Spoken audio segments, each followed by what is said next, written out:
Welcome to another episode of In Case You Missed It with Khristina Williams. We're back after about a month off. The last time I talked to you all, it was WNBA training camp, but today we're joined by Cynthia Cooper, four-time WNBA champion, four-time finals MVP, two-time league MVP. Listen, if I go down a list of all of her accolades, we'll be here all day, but she's one of the most accomplished players in league history. Welcome to In Case You Missed It, Coop. Thank you. Thanks for having me. I'm excited to be here. So you're starting a new chapter, joining the WNBA on Prime broadcast, but I want to start to last month because we sat next to each other at the dinner for WNBA on Prime. It was a good night for me. I had a blast sitting next to you, learned so much about you at that dinner. What was it like to be in that room that night for you? I mean, it was great. It was great to see all of the talent there, to meet you guys and just kind of rub shoulders with you all and talk basketball and talk the past in the WNBA and kind of what we experienced as pioneers and legends of the game. And then what you see today, what we see, the talent level in the W that we see now and how proud we are, especially me, of what we are, the product that we see out on the floor in the W today. So it was a great event. It was great meeting everyone. And it was just the perfect setting for the launch of W on Prime. So it was it was fantastic. I had a great time. I'm using that ice trick for the wine. I use it now at my home. It's, So thank you for putting me on. yes, not I'm telling you, it works and it's perfect. It ends up people think it waters down the wine, but it actually doesn't. It keeps it nice and cool. So you've done broadcast work before, but this opportunity with Prime feels different, especially at this stage in your career. What does this role represent for you at this point in your life? Well, I'm excited to tell the story of these young players. And that's really what it represents. It represents a bridge between the some of the sacrifices we had to make when the WNBA started, and now some of the sacrifices the players have to make, in order to live their dream of playing professional basketball, not just in the W, but also overseas for some of them. So it feels great to, come around full circle and be able to tell some of the stories of the young players and some that you guys are called veterans now, like Asia Wilson, and tell their stories. Chelsea Gray and how she was injured coming out of Duke and no one knew if she was injured coming into her first year as a pro, but now look at her, championships in, and she's just leading her team in every single way and really solidifying her place in the WNBA. 1 month into being a part of the WNBA Prime, what has it been like to be able to react in real time to some of the stuff that has been happening in the league and just to give that player's perspective? It's been fantastic, and I've had the privilege of not just being in studio, but also at the games. And so I get the real stuff, the real stuff, the sweat, the fouls, the, talking trash to each other. I mean, I'm right there courtside, hearing it, seeing it, experiencing it, and I'm able to give perspective on why are the Valkyries so good at 3-point shooting? Because they're leaving that lane over for the drive and then the kick. And so they're able to break down the defense and then pass out to a wide open shooter. And so those are some of the things that being an ex player, being a player of the game, you can see, you recognize, and then you can then, bridge that gap between the regular fan and basketball players. And so Prime does a fantastic job with all of their technology, really telling those stories. And you can tell those stories whether I'm courtside or whether I'm in the studio. And so that is just the technology that Prime has and the fact that Prime wants to tell the story. They want to tell the why behind why players are knocking down 3-point shots or why Asia Wilson is the reigning MVP. Why are these players so great? How can Caitlin Clark get that 3-point shot up, but then, be one of the leaders in assists at the same time? So those are the whys behind why the W is so great. And I'm so privileged to be able to tell that story. And as a reporter in the game, I appreciate the shoulder programming of having the pregame, the halftime, the post-game show where you guys can react to things like the Jose Fernandez comments of last month in real time and get the real unfiltered. I think that viewers can also appreciate that as well. And for many of the viewers watching on Amazon this season, they're meeting Cynthia Cooper as the analyst first. And so, what do you want this audience to understand about your basketball voice and perspective when they're looking at the broadcast and understand who you were as a player? Yeah, I think I wanted the fan who's watching on Prime to understand one, the different phases of the game from when you're starting this game and you might be red hot, and then middle of the game you hit a little lull and go into a little funk, and then after that, like third and fourth quarter, you're finishing strong because you are a champion, because that's what champions do. And a player like myself who's experienced it, I've been in those situations. And so I can explain kind of the evolution and the journey that a player can go through from not having a good game to ending on a great note. And I think those are the things that I bring to the table. And on a platform like Prime, they're able to show that in a lot of different ways, from the pregame show to halftime show. And then, of course, our post-game show. The WNBA is celebrating 30 years. When you think about 30 years of the W, what comes to your mind? When I think about 30 years of the W, I think about the sacrifices early on that we had to make, but I think about the talent right now. Like when you look at the talent across the board, games are so incredibly competitive, and they're showcasing the players that play above the rim, the players that knock down three pointers, to players like Kennedy Carter who can get to the rim and she's just a walking bucket. Whether it be she can, she's a three-level scorer, they say, where she can hit the three mid range and then finish at the rim. So I think the WNBA is in an incredible place, and I love that we get to showcase this level of talent on Prime. That's what this is all about, telling those stories and telling the why behind why these players are so great. And yeah, the W is in such a fantastic place, and it's because of laying that foundation and then watching the fruits of your labor. So it's been great. Mentioned sacrifice and laying the foundation and watching this season the fruits of labors from players like yourself. This season, the WNBA and the PA came to a historic agreement for the collective bargaining agreement, and retired players like yourself will benefit directly from that with the veteran recognition payments. What does that say about how this league is changing its tune when it comes to honoring legends like yourself? Yeah, I think it says a lot. I mean, it speaks volumes when you look at the CBA, the collective bargaining agreement, and the players wanted this for the veterans. The players are the ones that said, no, we want to pay homage. We want to pay a tribute to the players that laid the foundation and made the sacrifices early on so that we can stand here today and reap the benefits. And so for me, that was absolutely fantastic. It was also something that I didn't expect, but it was a huge surprise. And it just made me feel good that the current players value what we brought to the table. And they wanted to show us that with this payment. Okay, so one of the things that I learned about you at that dinner was that you're fluent in Italian. And it surprised me when you were just flirting out these different phrases and things, but it's because you played overseas for a good chunk of your early career in Italy.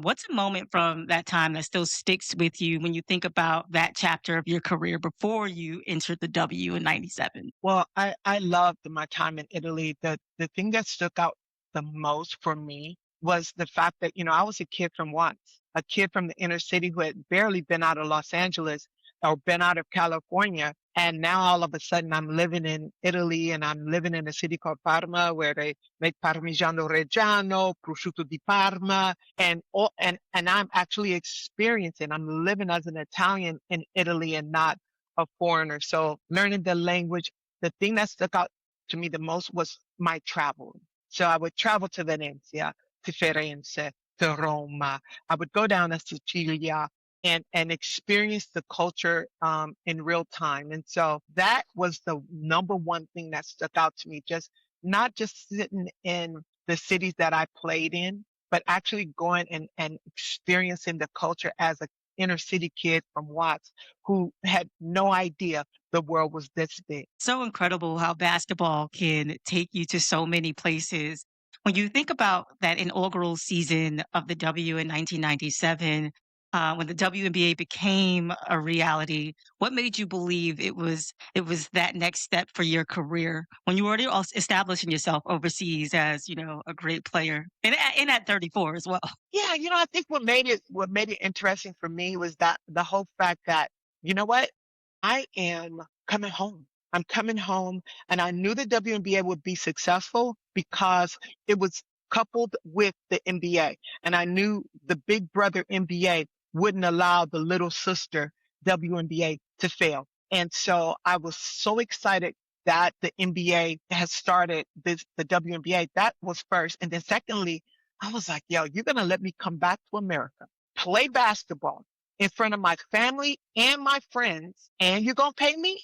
I was like, boom, I'm in there. I'm in like Flynn, like sign me up. And then I thought, well, wait a minute. This is going to be the first time people have ever seen you play. What are you going to say? What language are you going to speak to this new WNBA fan?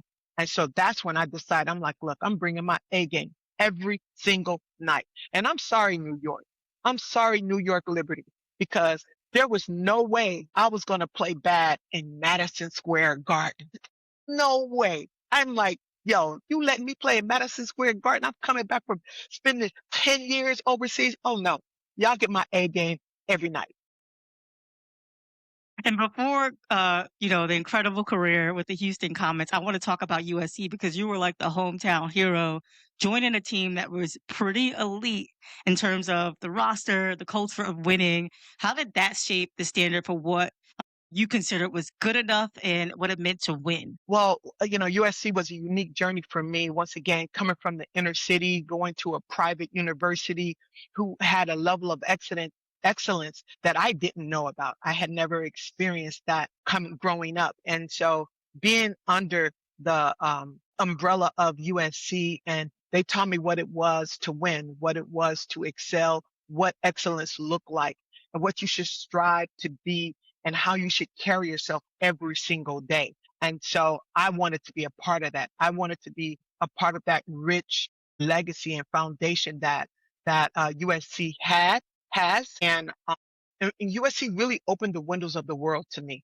because USC taught me what I could do, and that I could really go anywhere and excel and have success. And USC taught me that I could be and do absolutely anything I wanted to do or be and have that success. And I didn't have that level of confidence going into USC, but I most certainly had that level of confidence leaving SC, going overseas to pursue my dream of playing pro ball. I want to share something with you because you all inspired my sister, although she didn't play basketball or sports. You all inspired my sister to go to USC. She graduated there, but that coupled with loving basketball, she was like, "Yeah, I want to go to USC. That's my dream school." And she like left New York and flew across the country and graduated from USC. So the impact that y'all have still rings loud today. I appreciate that. And just to add to that, Christina, I just want to say that I'm older than Cheryl Miller. Like she was a freshman, I was a sophomore, and the McGee twins were juniors and then ended up graduating. My whole thing is I came off the bench. I wasn't a starter. And having to practice against the Cheryl Miller and the McGee twins every single day helped me become a better player. It's all in the mentality that you have. And so for your sister to fly all the way across America to be a part of that excellence really said it speaks volumes to what we brought to the table every single game. I love what USC is doing now. I mean, Juju Watkins is sort of taking over the role and bringing the energy back to the program.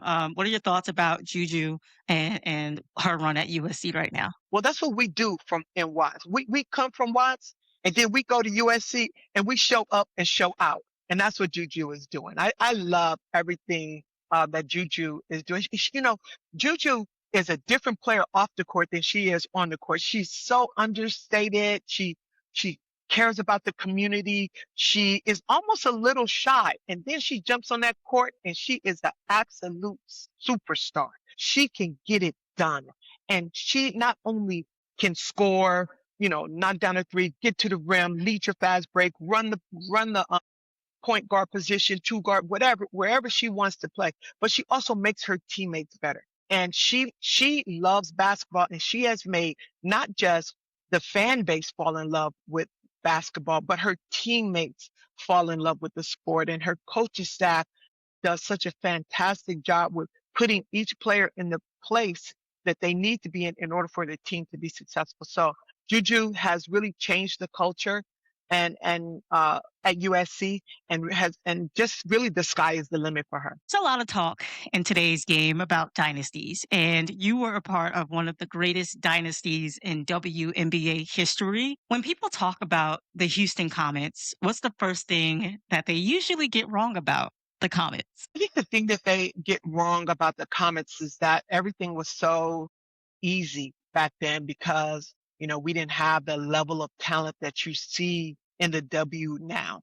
And so I think they got that wrong because, we, the first year we had 8 teams and nobody knew us. Cheryl Swoops was pregnant. Nobody thought we could win that championship. Then come the second year, they were like, oh, there's absolutely no way. Cheryl Swoops is back. There aren't enough basketballs for the big three. Then they're going to butt heads. And there was an influx of the ABL players. So there was a lot more talent that second season than there was in that first season. And we won again. Then they were like, you know what? There's no way they can win 3 in a row. Point guard, they've had some hardships. The point guard is sick and ended up passing away. Kim Peratt, rest in peace. And there's just too much going on for them to win that third championship.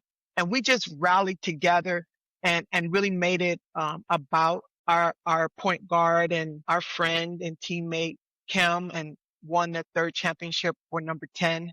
And then, why not? Why not win 4? What everyone now is bringing their A game. So you see one team on film when you're watching film of your opponent, and then you see a totally different team when they show up because you have this huge target on your back. Everyone is trying to knock you off from the top spot, and they're bringing their A game every time. And so you have to bring your A game every single night.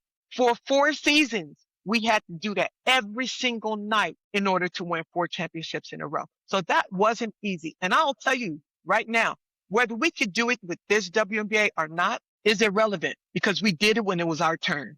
When it was our turn to show out, we did it. When it was our turn to show up, we did it. So there's a reason why if it was easy, anyone could do it, but no one had it. And it has yet to be, replicated in today's WNBA. But with you, Cheryl Swoops, Tina Thompson, you built the first dynasty in WNBA history. 4 straight championships, as you said, it wasn't easy to do. What actually made that team work behind the scenes? Because in today's games, there's so many teams built off superstar talent, and we see chemistry can impact winning. What was the secret sauce behind you guys keeping it together and winning? Honestly, I've thought about this for a while, and I really thought I think it was the age difference. I was already 34, 35 years old, so I was at a different maturity level than Cheryl and Tina, and then Cheryl had just come off of that incredible season with winning, scoring 47 points in a championship game and winning a national championship, and then 96 winning a gold medal. And then Tina had just come from college, so she was the true rookie coming out of USC and being the first ever draft pick of the W. So I think that age gap really helped us help each other. I like to think I was a mentor in a sense that I had already played pro. I knew what it meant to play pro. And so I was able to lay out a blueprint of this is how you come to practice. This is how you show up to games. This is how you finish games. I was able to lay that foundation and show them this is how you do it. And then they were just lock and step. We were lock and step after that. Now listen, it wasn't all smooth. It wasn't all roses. We had our ups and downs, but it never bled onto the court. It always stayed off the court. And when we got on that court, we were one unit with one goal, and that was a championship. I had asked Sue Bird this question not too long ago, and she gave me a really good answer. So I'm going to throw it to you. Out of all the championships that you've won, the four in Houston, which one meant the most to you? I will have to say the third championship meant the most. Our point guard had passed away 2 days before the playoffs.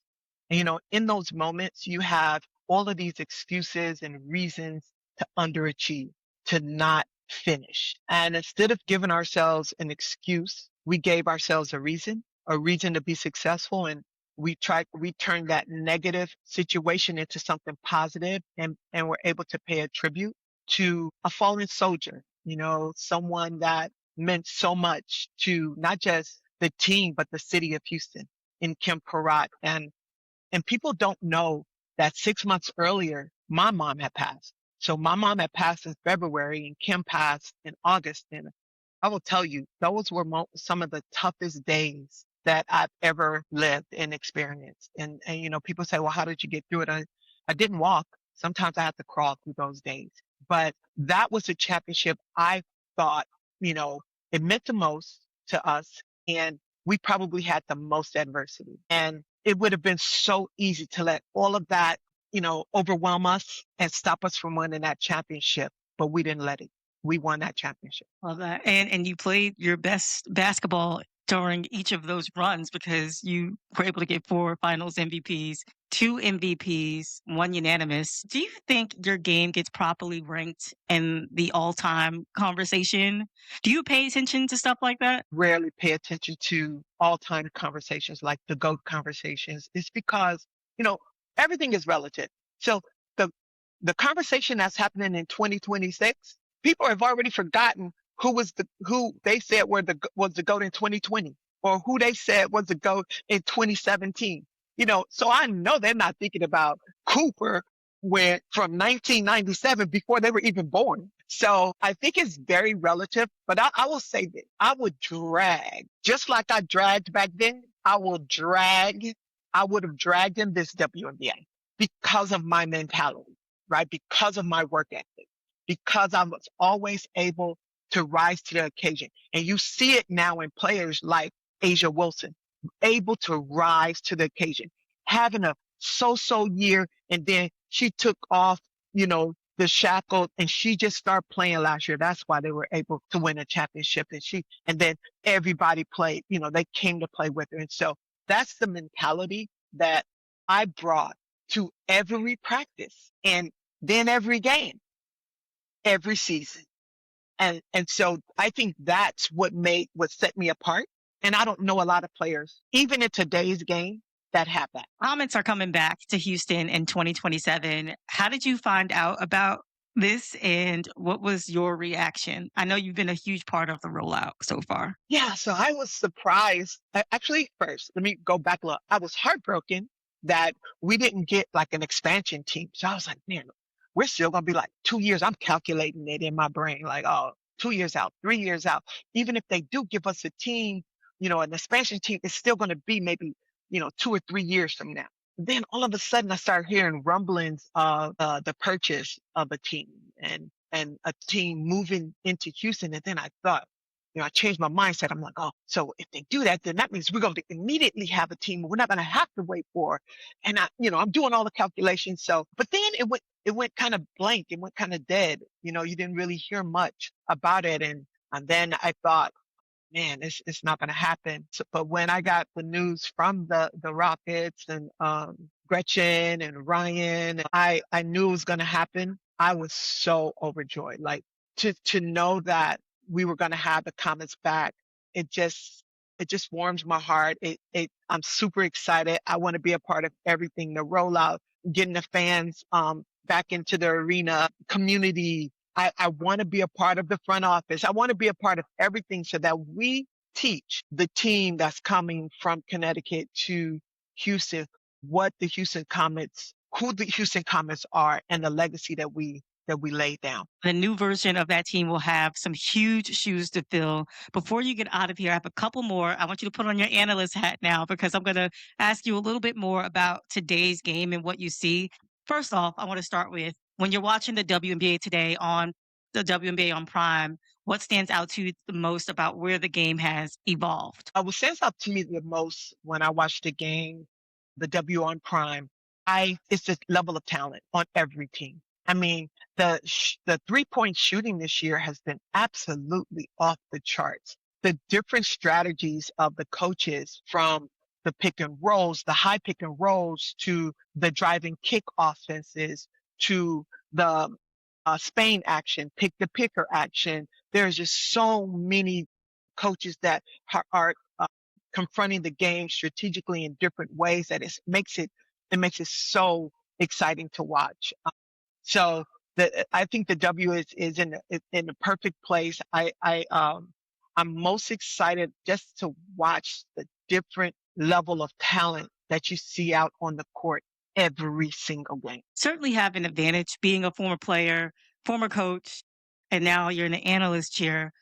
This week in particular, there's been so much attention around Caitlin Clark this season in terms of not just her play and how she's coming back from injury in year 3, but how she's handling some emotional moments in high pressure situations and her leadership.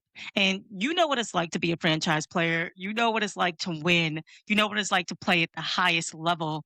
What does that development stage look like for a franchise player at that level? It's tough. It's tough because you're actually a franchise player.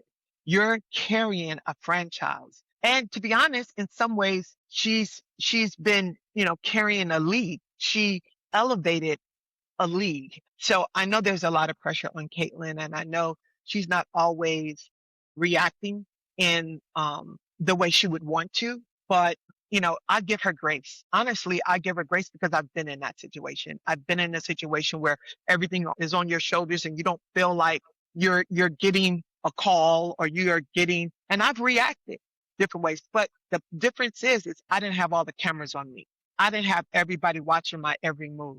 And so, it's a little, you know, bittersweet sometimes, but I expect Caitlin to make the adjustment, just like she did in her rookie season. She made the adjustment. She's going to make the adjustment here as well. She's going to get over this hump, and she's going to be better for it.